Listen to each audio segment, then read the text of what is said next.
Om Shanti, Shanti, Shanti.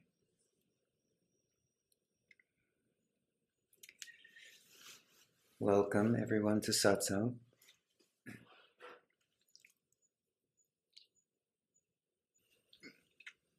I thought I would start tonight with one of the pointing instructions that Sri Ramana often gave to people. Well, I can't say often, right? Because he didn't really speak that much, but this instruction comes up from time to time when he did offer a pointer to someone.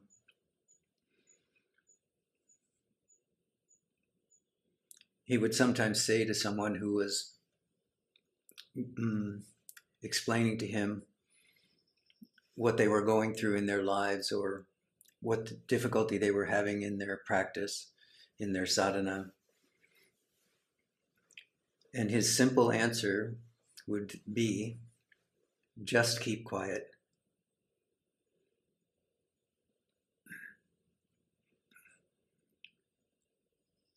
So I thought I'd take a few minutes to talk about what the instruction, just keep quiet, is pointing toward. And the reason I wanted to do this, just to give you a little bit of background,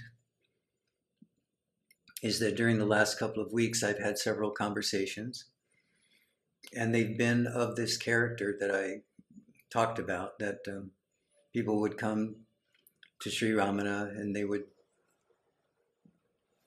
say, this is what's happening. And he would say, just keep quiet. And in the past few weeks,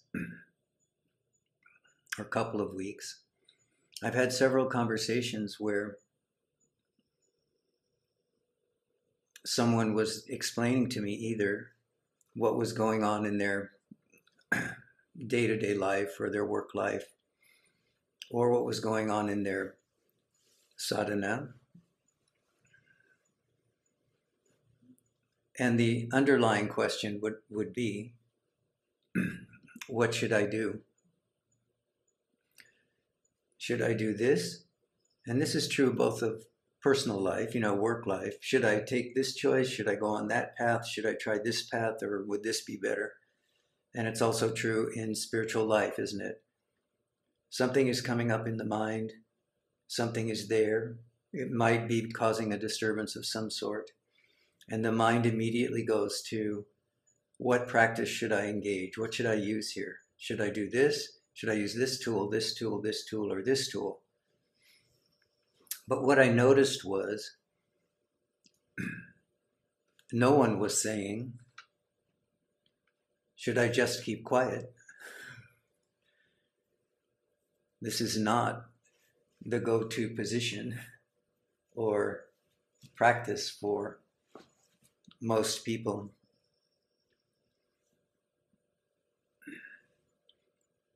And I was reflecting on what the reason for this might be. And I don't really know, I'm just reflecting. You might want to add something to it. But it does seem that if the instruction, just keep quiet, is even entertained, it's thought to mean one of two things. Either I just won't say anything. So I've got all this turmoil going on inside of me, but I won't say anything. I won't talk to anybody about it. I just will keep it to myself. This is one way of keeping quiet. Another is, well, give me some practice that will allow me to just keep quiet. So what should I do? Should I follow my breath? Should I do this mantra? Should I listen to these chants? What is it that I should do?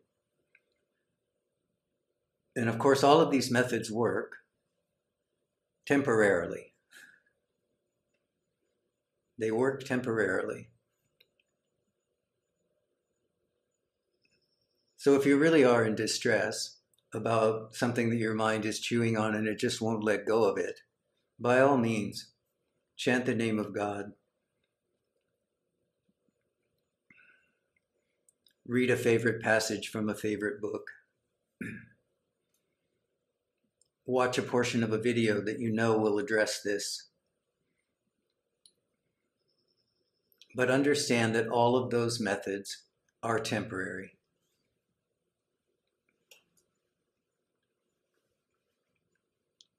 By temporary, I mean that they will, for a short period of time, as long as you are engaging in them, if you are following your breath, you are doing pranayama, whatever, you are chanting the names, for that short period of time, you will be concentrated on what you are doing.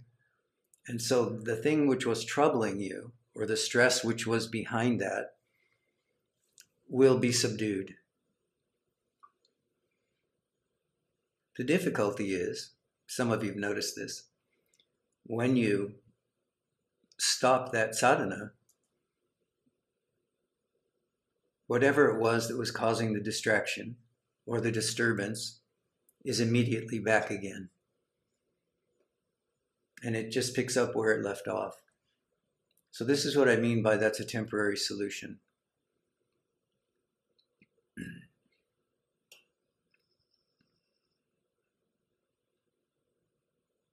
But when the pointer is given, just keep quiet, neither of these options are being pointed toward these temporary solutions to monkey mind or to stress.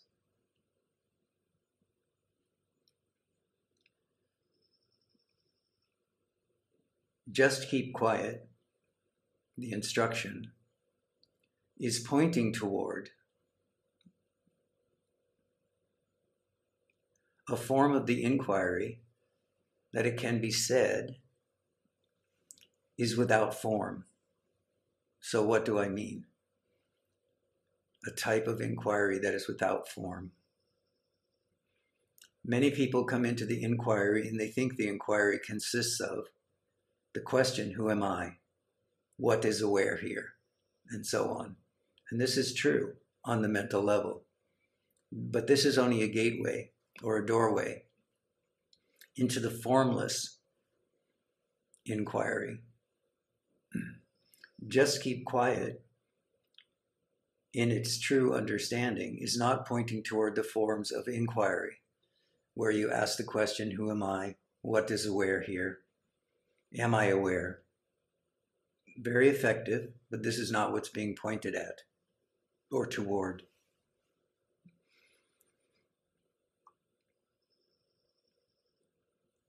This instruction, just keep quiet,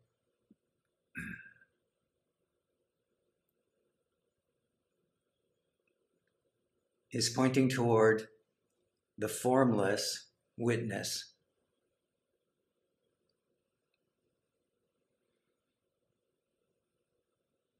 Which is awareness itself. This is something that all of you know, but you may not be aware of when you are actually engaging in this formless type of inquiry.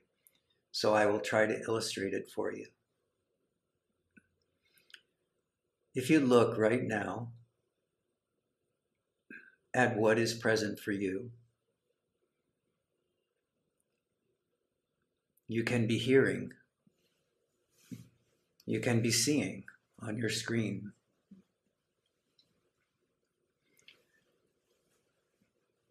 What is the nature of that?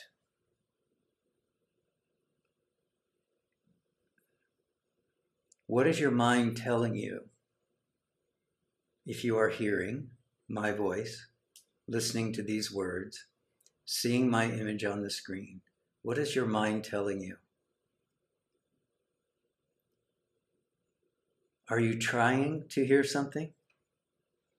Are you trying to grasp something?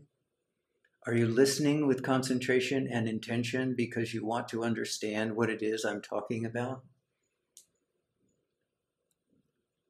Are you focusing on the sound or the sight or the mental desire to understand something, to get something, to free you or liberate you from your suffering, whatever the dialogue is in your mind? Notice if there is a dialogue there. around what is happening right now in this moment.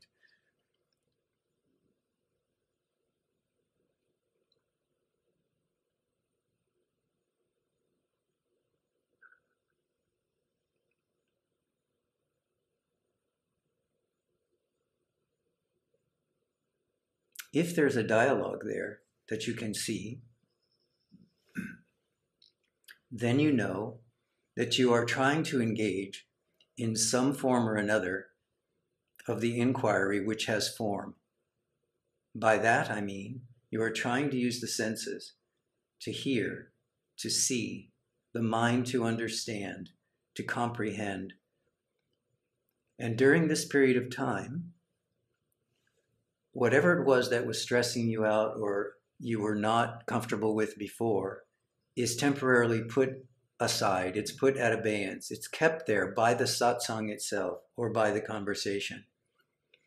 So this is the second form, as I explained it before, of this type of sadhana. It's the using of an external in order to keep the difficulty that the mind is experiencing in abeyance. Perfectly useful and appropriate at some times, use of the form. But this is not keeping quiet. So now, stop listening.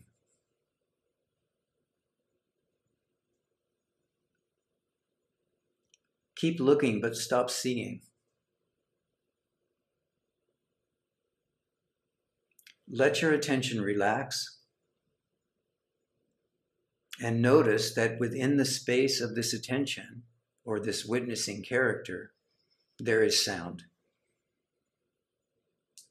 Or if your eyes are open and you're looking at the screen, there is seeing going on.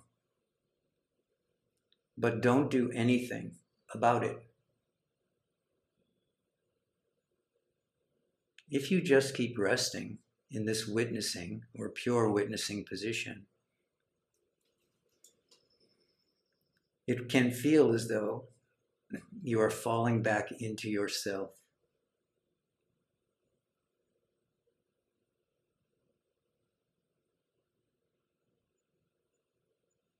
And you can notice that your eyes are still open, so seeing is going on.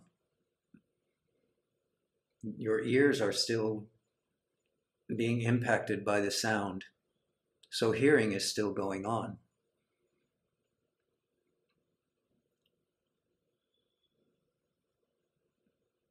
So the objects are still there. They are allowed to be there. But if you are purely witnessing, there's no concentration on them. No focusing on them is going on.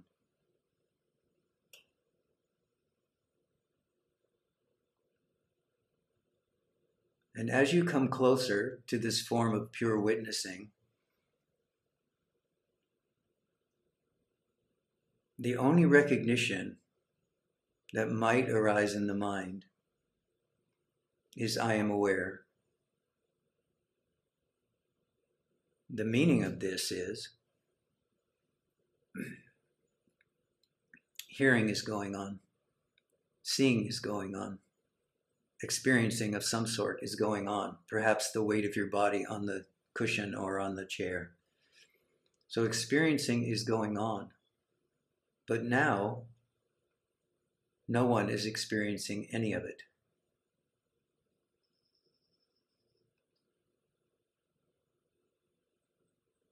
When I say no one is experiencing any of it, what I'm pointing toward is the fact that it is quite enjoyable and possible for you to be here, now, fully present, without any reactivity to what you are hearing or seeing, without any grasping at what you are hearing or seeing, without any pushing away at what you are hearing or seeing. This is the indicator, this lack of reactivity, this lack of grasping, this lack of pushing away, is the indicator that you are resting in the pure awareness form or formlessness. So there is a recognition that witnessing is happening or experiencing is happening, but it is not happening to me. I am not doing it. It is going on its own.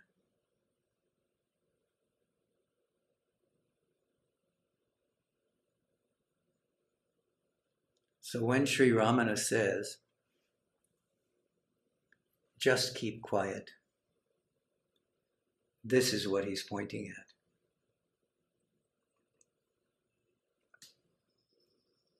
at.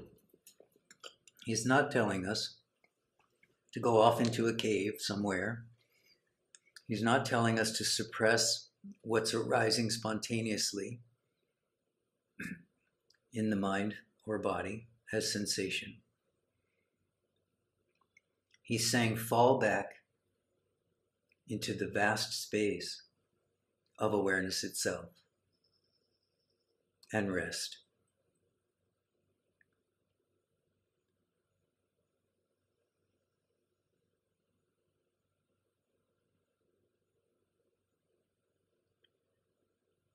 There's no instruction in this pointing to make a great effort to change your life, to change your job, to change your partner.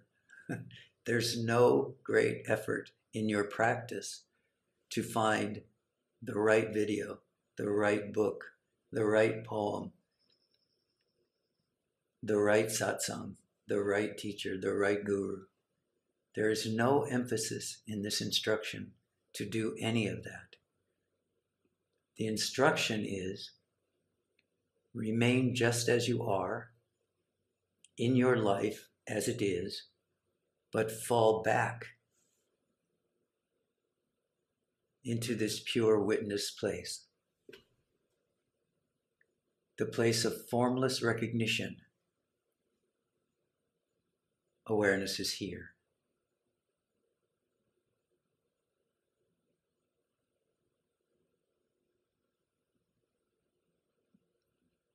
Unless you try this and become an adept at this,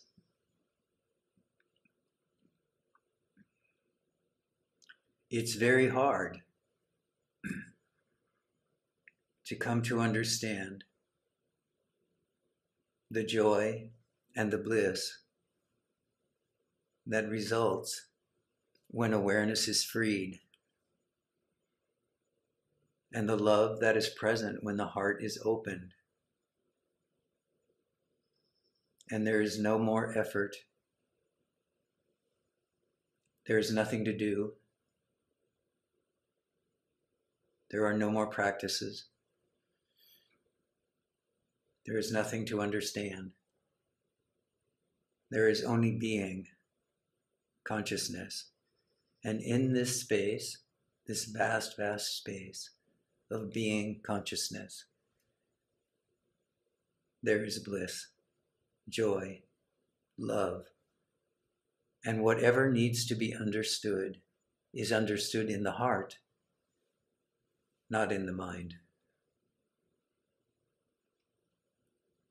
So I encourage you, when you are there in your day-to-day life and things are harassing you and your mind is feeling unsettled,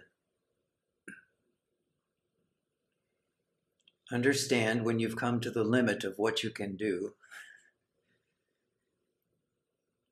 physically, or what you have to do for your work, your family, etc., and know when it's time to fall back into the space of aware recognition, this pure witnessing.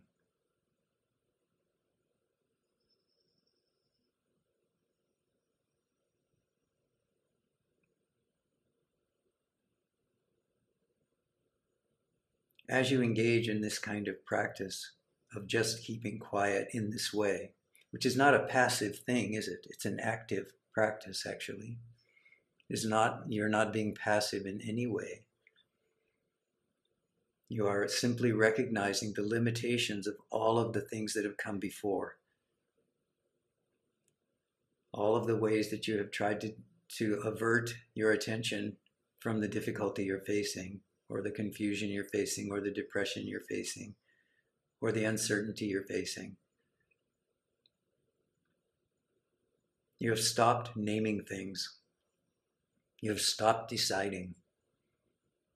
Now you are just here in this pure witness state, or witnessing state, because it's not even a witness. You cannot call yourself the witness in this state, can you? You can only know witnessing is going on. So this again is an active process.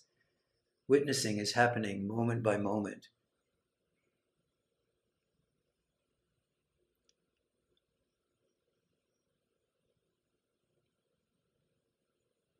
But without telling yourself that you are witnessing, or that you are awareing, or that you are doing anything. You are simply here, now, as conscious awareness, becoming firm in this position.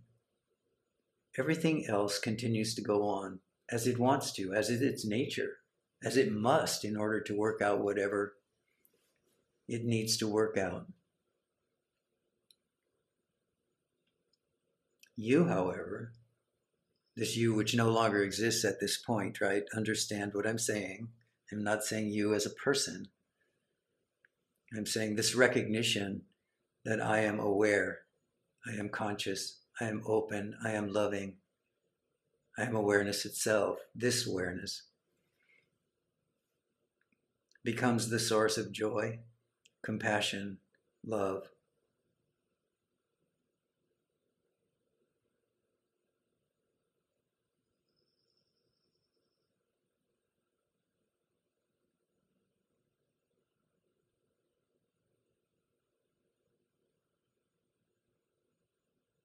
So please, when your mind is telling you that you need to find the next new thing, whether it's a material object or a job or something like that, or something to eat that will satisfy your craving and make you feel comforted,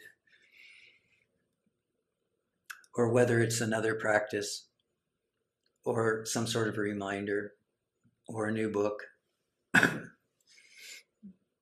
When the mind is doing that,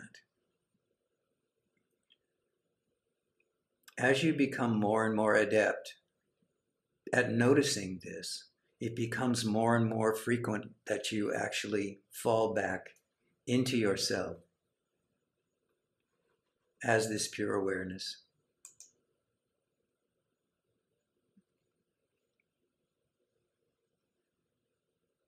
And then this will become your default setting. As soon as you find the mind is casting about, looking for something to deal with the turmoil that's in your mind or in your heart, the disturbance which is in your mind, rather than moving from one situation to another, or rather than moving from one practice to another, from one teacher to another, from one tradition to another, you will simply stop.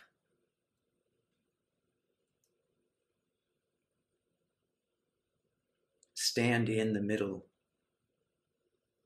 of this ever-present awareness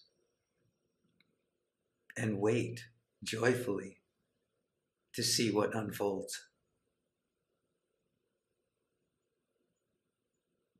As you get better and better at doing this, you can notice, and you will notice, that there is less and less fear about what might be coming next for you, because you gain confidence in your ability to stand in whatever is here with an open heart,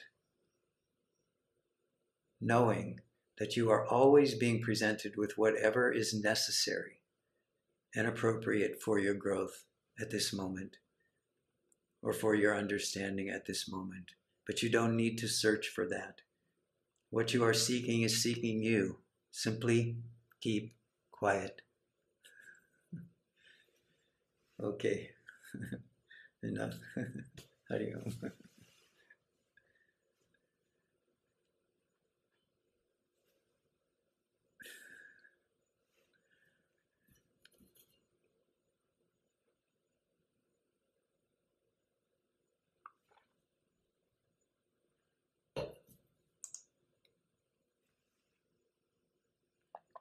Yes. Bodhisattva.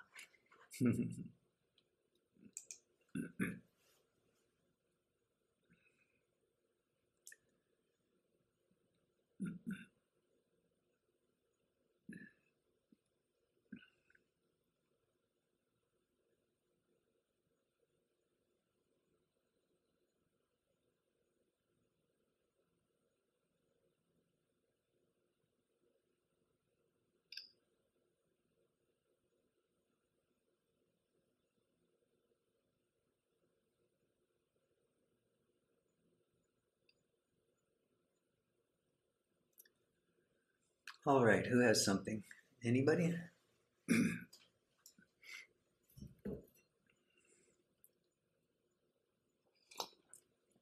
I know it can be quite challenging after I've just spoken for 20 minutes about just keeping quiet. It can be difficult to speak up, but do understand that we're talking about different things. When we're talking about satsang, we're talking about your opportunity to engage in conversation with me. And what I was talking about is actually something that is there for you as another tool in your toolbox. In my estimation, the primary tool. When you are there on your own and you're and you're asking yourself, what is it that would help me with this monkey mind or this difficult circumstance that I'm in? So that's what the teaching is for. But when we are here in satsang, this is the opportunity also to have a conversation about what is directly impacting you at this moment in your sadhana. So don't be shy.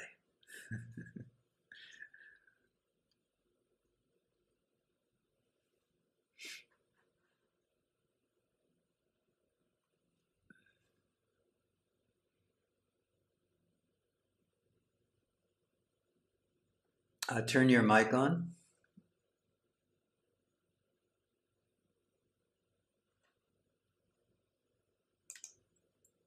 Okay. Yes. Okay. Yes, I Rishi. Maybe if I can add something, there's one practice I find very helpful. It's just to look without comment. Yes. To be like a camera, more or less. Yes. Seeing without a seer. It's seeing without commenting. Yeah. You don't say, oh, this tree is nice, oh, that tree is better. No. Just so instead of going inside and then we just now it would be like wide open I call instead of zoom in, zoom out. Panoramic view. Yeah. Because when we go there, we know what it is.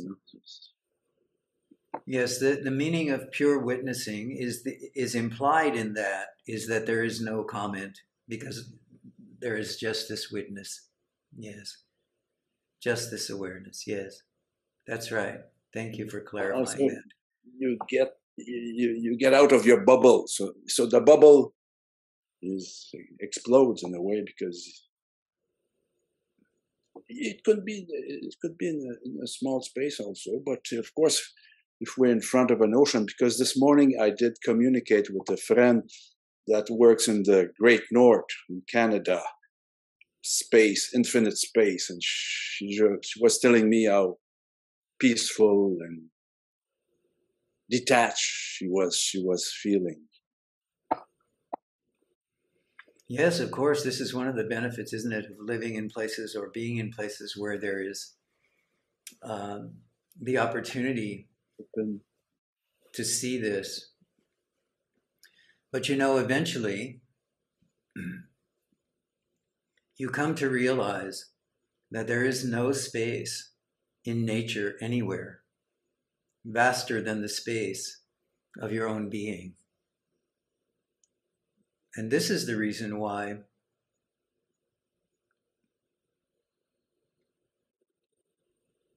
in some ways we learn over time that the great spaces which open us up like that, like you're referring to. Right now, I have a friend who has been, for the last 2 weeks, has been in the north of Russia, near Siberia. So I'm just imagining that your friend is having a similar experience to the experience that she is having. And she sends these beautiful pictures of these vast landscapes, which are empty or just filled with trees or whatever, or just the sunset and that's all, or a massive lake. So this is beautiful. The question is, what is the source of this experience? From a sadhana point of view, you just enjoy the experience, of course. We're not trying to take anything away from the experience and from the pleasure we receive from that experience. But it is also important to ask ourselves, what is the source of this also, this beautiful quiet, this beautiful vast space? And eventually we come to recognize that the origin of this experience lies deep within our own heart. And that if we go further and further inside, that we experience directly, there's a direct perception of the entire cosmos. So there's a vast space in which this experience of like a vast landscape is being held, or it's manifesting spontaneously. It's not self-existing out there on its own without us. Without the one who is the witness of this vast space doesn't exist. And I don't mean this in a way to deny the existence of beauty or the existence of the earth, but we all know that we have to be standing on the edge of this vast tundra in order to be able to appreciate that stark beauty, or standing on a vast desert where there is literally almost nothing, and then we appreciate in some way the sense of sky and the sense of vast beauty. But if we are not there, if we are asleep, this does not exist. In a very real way, it doesn't exist. It requires awareness in order for that perception to be there. But once we touch the heart of being, the vast space of our own recognition,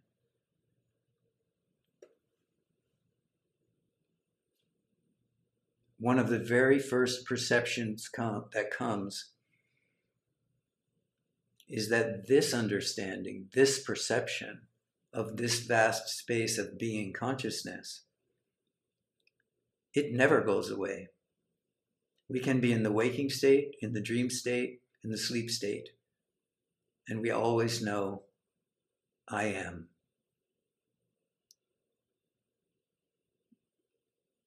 So again, yes, by all means, whatever tool comes to you, this is coming from the self. Whatever tool comes to you and says, use this to prevent that sense of collapsing into me-ness. So whether it's an ocean, a desert, whatever tool comes, use that. But once you use that tool, ask the question, what is the source of this experience? This will be the thing which causes you to momentarily look like you're closing in again. But if you not only close in, but turn in, then there is this recognition as you break through that or penetrate through the whole mind-body experience, that the space which is behind and within you is much vaster than anything you can experience through the body-mind. It's as if those exterior objects are echoing. Yes, exactly. Echoing this. Yes. And yes. you're in awe. Yes. Yes. This awe is Yes. it's a communion. Yes. Yes. Revive. The way it's most commonly put in scripture, or in scripture here in Vedanta, is that there is nothing which you are seeing, hearing, tasting, touching, smelling, thinking, or whatever, experiencing, which is not the simple mirroring of the deep self. So everything in which you are seeing, everything you are hearing, everything you are participating in, there is an element of the deep self in that. So nothing that you see, experience, taste, touch, think, or whatever is the self. However, everything has its foundation and its origin in the self. So, yeah. If you come... Excuse me.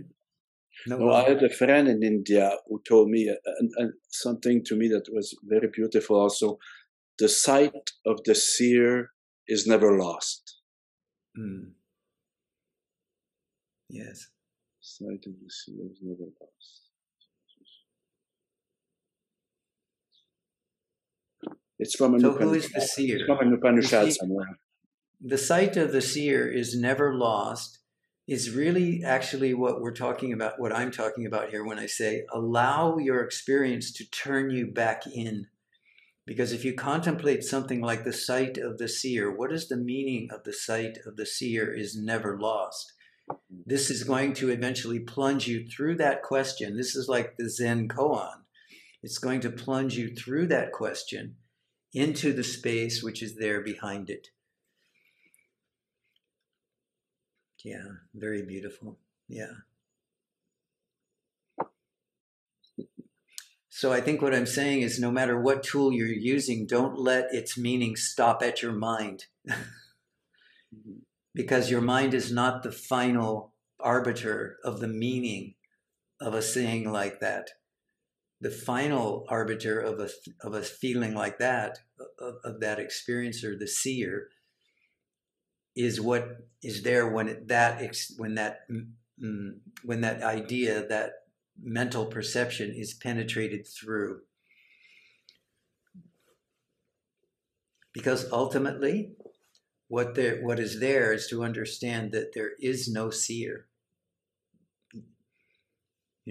Or conversely, to understand that seer, seeing, and seen are one.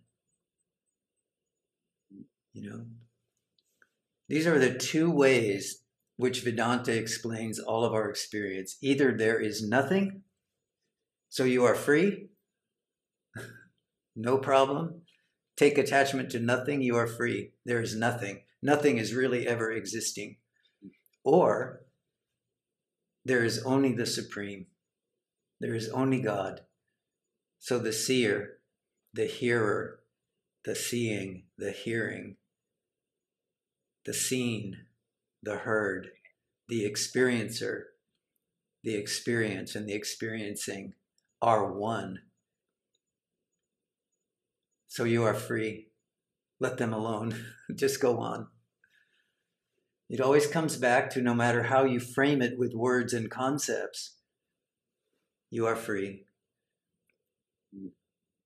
So this is what we are always talking about here.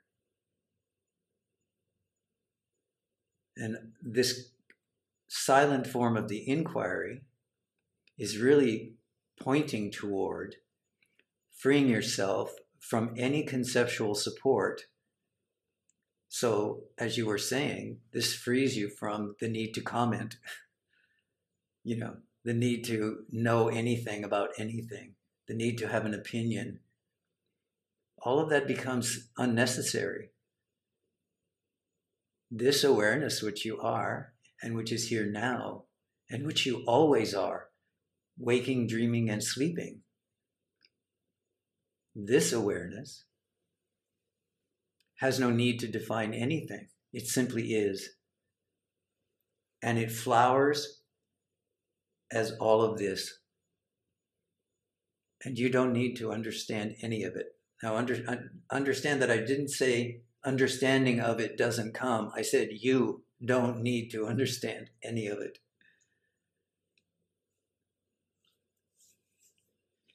But as we talk about here, you know, the concepts are useful because they help to point toward the that which is without words. So that's all we're ever doing. We just keep using these words, these phrases, these pointings to try to get us to go back to this recognition.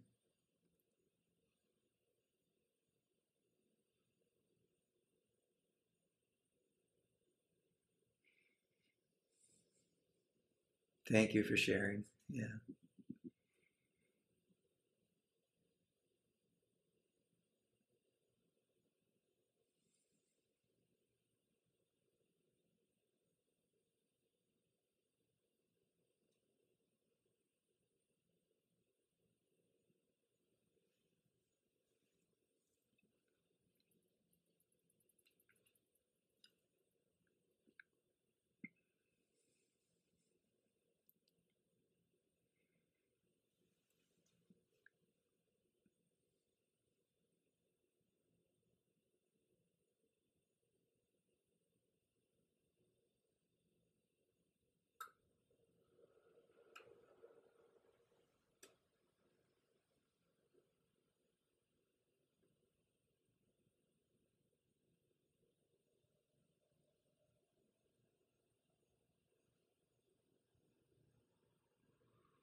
Rishi? Hello. Hi.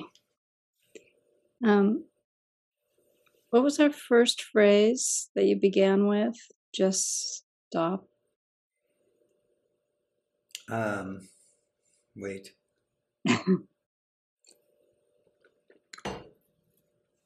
Just keep quiet. Just keep quiet. Thank you.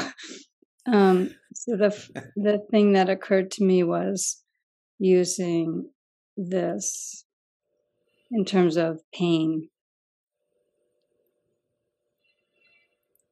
And I just thought I'd ask you about that. Can you be a little bit more specific? Just physical pain. That's, feels like. And so the question is really, the inquiry is really, when physical pain is present, how do we just keep quiet? Mm-hmm. Well, I think mostly, honestly, most of us, I would think you also, most of us do this quite naturally for quite a long period of time. We don't actually usually tell the people around us that we're in pain or whatever until we get to where we just need to express it to someone or we just need some help with it, in some way. The reason I bring this up is because most of us, as humans, we have quite a high tolerance for pain. Mm-hmm. And so we often don't realize that by the time we feel like we need to do something about it, we've already been experiencing it for quite some time, either that day, over many days, or whatever. So we already have this capacity to just keep quiet. It's just that it's only to a certain point. And so maybe the larger question is, how do we just keep quiet when we get to that point and beyond that point?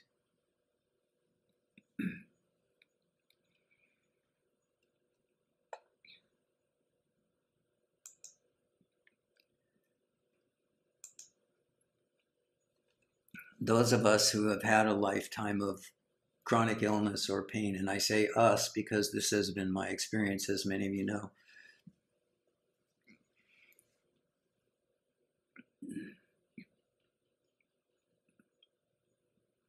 If you have some skill with any of the tools that we use for concentration in meditation or contemplative practice, if you have any skill with that, then your level of tolerance for pain is probably greater than you think it is, because you are just used to sitting.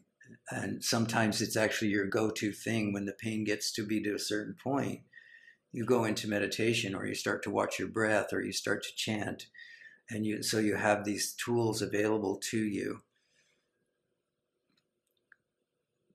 But as I said before, those tools will only help you for a certain period of time. And as soon as you stop using the tool, you're going to come right back to the object which was there before, which in this case is pain. So the value of the pointer, just keep quiet, in this circumstance, particularly that we're talking about pain,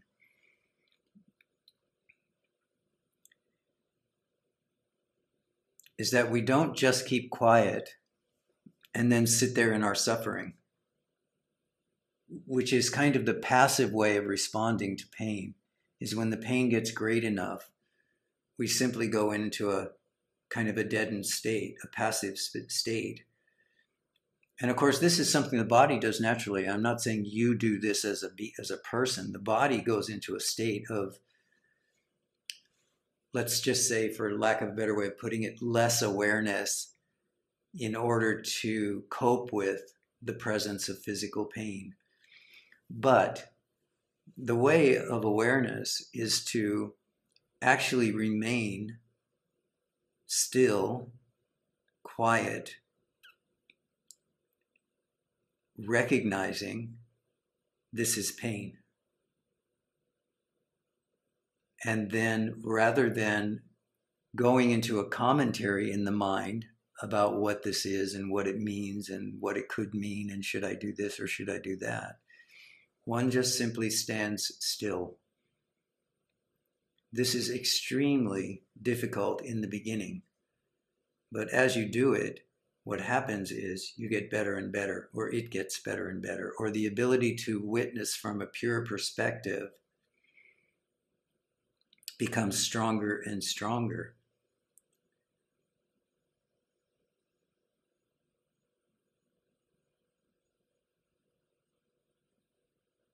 The pain itself in the physical body may be lessened, maybe not. But the reactivity, the suffering over the suffering, improves greatly and improves quickly. When you come to the place where you're no longer trying to avoid the pain, you're no longer trying to name the pain, you're no longer trying to describe the pain, you're no longer trying to do anything about the pain.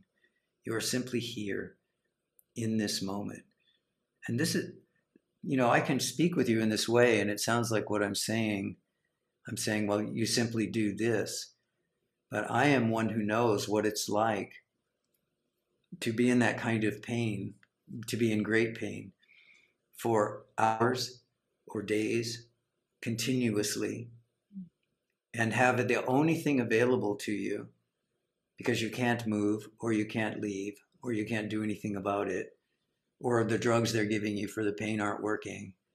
The only thing you can do is stand still in it and remain aware.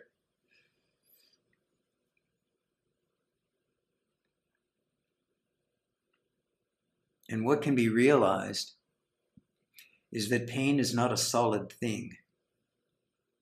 the idea of pain, the thought of pain, is a solid image in our mind.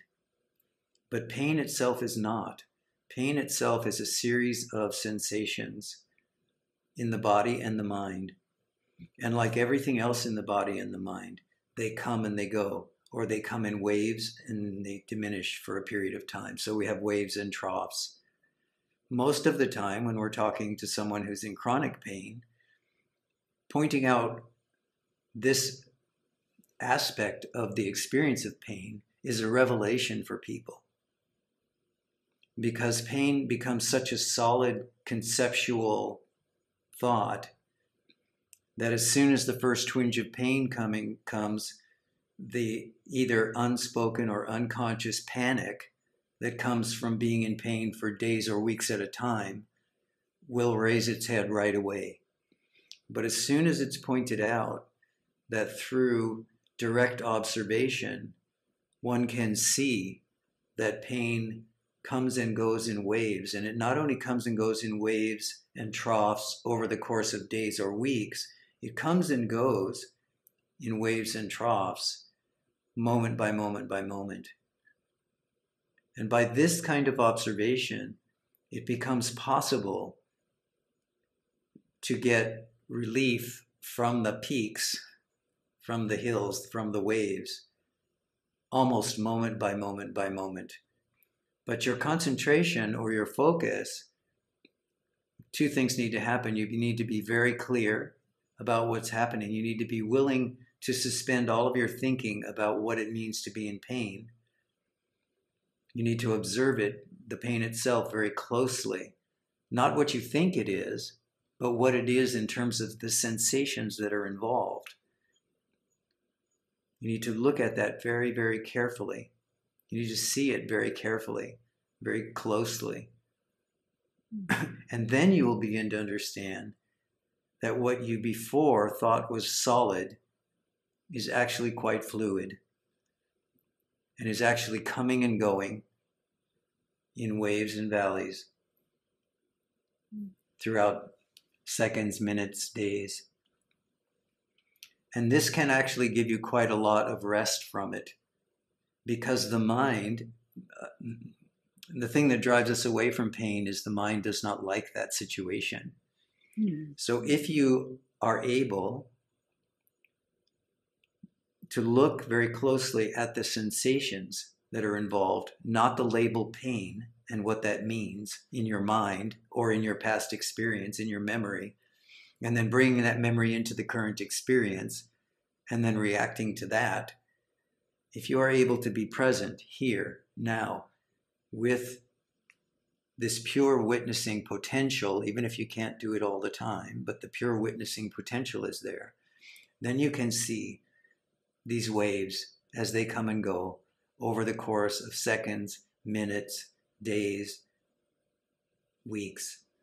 And it's in those valleys of direct observation that the sensations have diminished, that you will get some relief. And then, as long as you don't react when it starts to peak again to the memory of what was there before, but rather stay in that recognition that this is the hill, this is the wave, and soon, the valley will come again. Then you have some faith, you have some direct perception that this experience will change over time and is not permanent and doesn't last forever.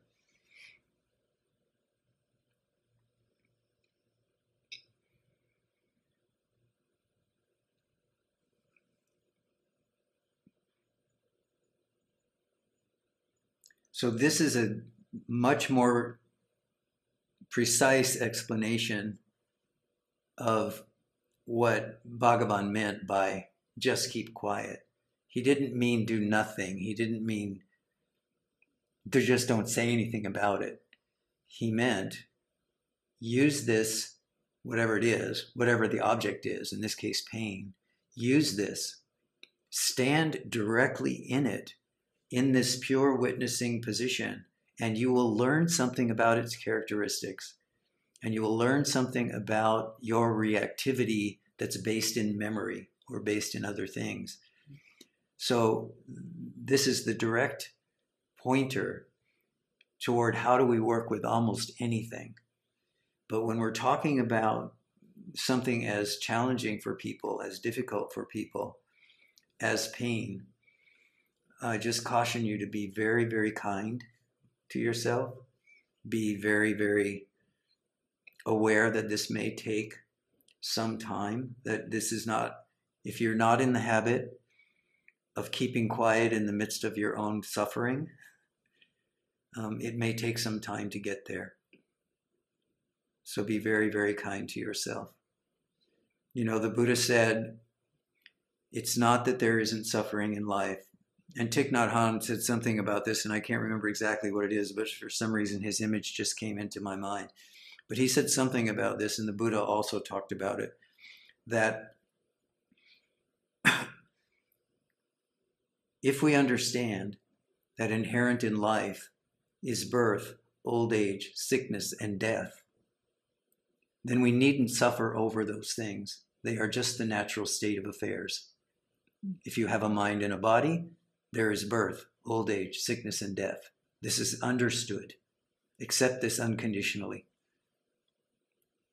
The place we really experience pain is in the suffering that we experience in the mind as a consequence of having the natural experiences of birth, old age, sickness, and death.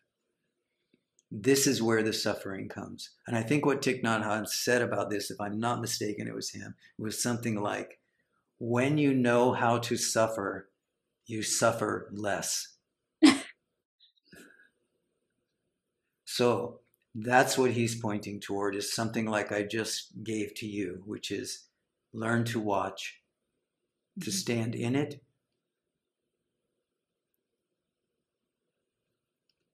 and eventually you come to know something about yourself so that the pain becomes your teacher. So another way of looking at this is to say that when you are dealing with difficult circumstances like pain, difficult mental states like depression, difficult life situations, invite that circumstance to come and sit on your knee. Be as kind as possible. Love this circumstance for what it can teach you. Even ask the question, why are you here? What are you here to teach me?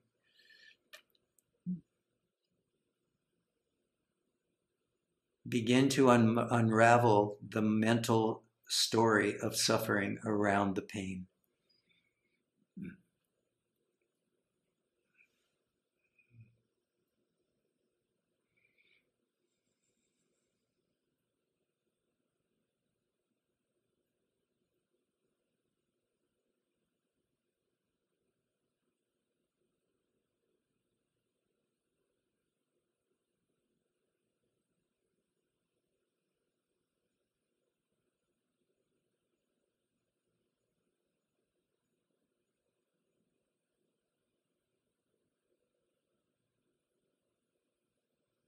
For many of us, you know, it just becomes a very, very important tool for us to take some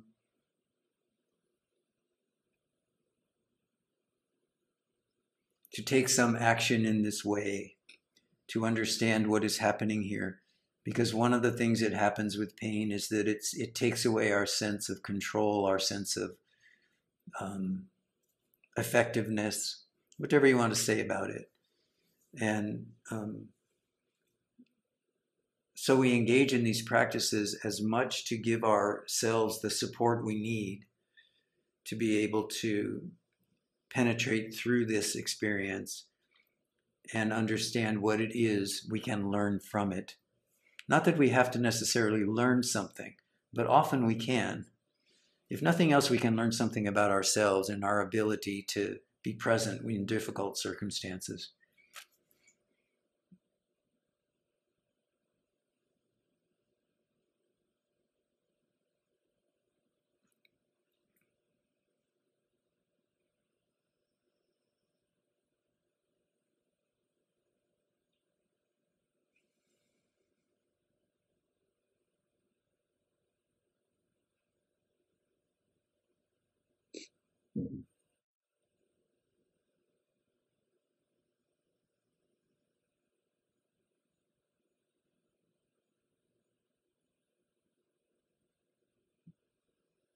Thank you.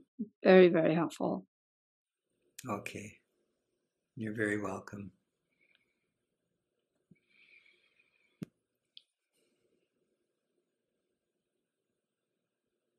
One of the things I remember saying to myself, this just came to me spontaneously one time when I was in one of those periods of time where I was in a great deal of pain. I don't remember if I was in hospital or whatever, during those years, which many of you have heard me speak about.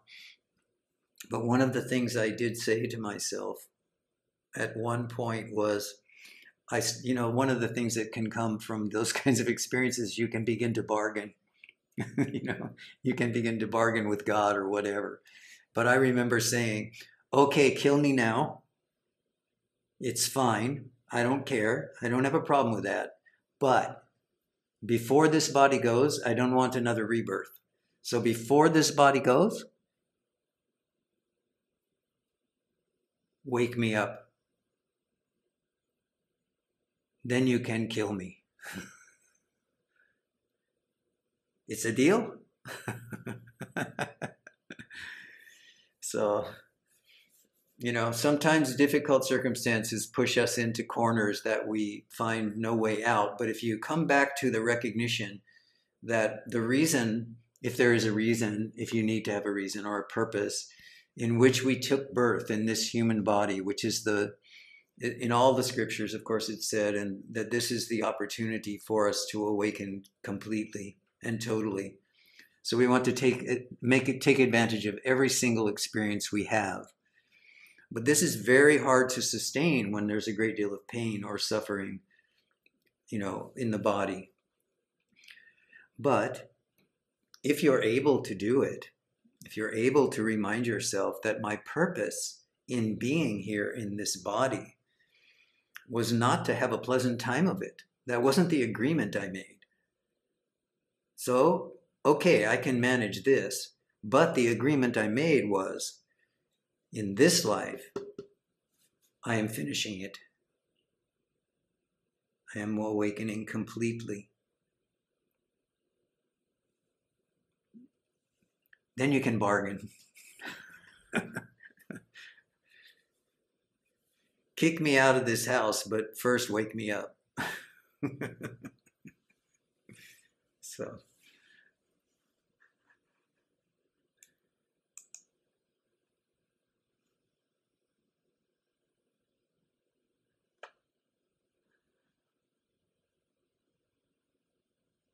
I remember being terrified that I was going to have to take a body again and be a kid and do all of that stuff.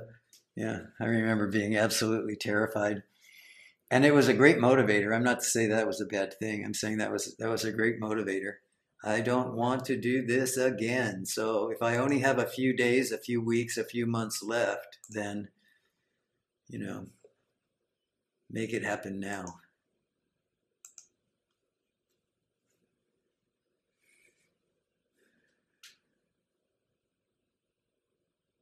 And the other side of that being, you have to understand you're agreeing to undergo whatever is necessary, even when there's a great deal of suffering involved and there's a great deal of uncertainty and there's a great deal of certainty about the fact that this body is going the way of all things, that your death is imminent.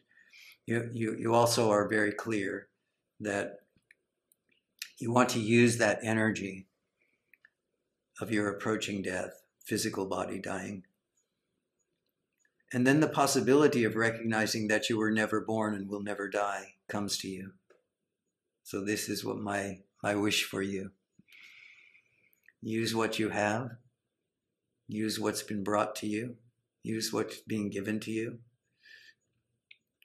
But in the final analysis, if you're very, very fortunate, you will understand that what is experiencing this has never been born, is not suffering, and will never die. And because you have taken this birth, and you have come to this understanding in these teachings, you can understand that this is the birthright that you have for this birth. Otherwise, you could not be here having this conversation. So freedom from suffering is your birthright. Use everything.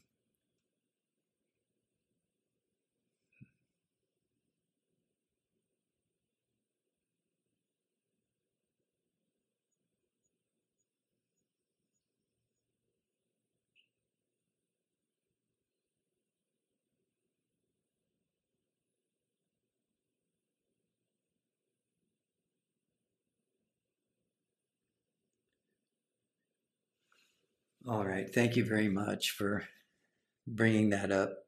We've gone way over, but I think that was well worth it. So thank you. Thank you.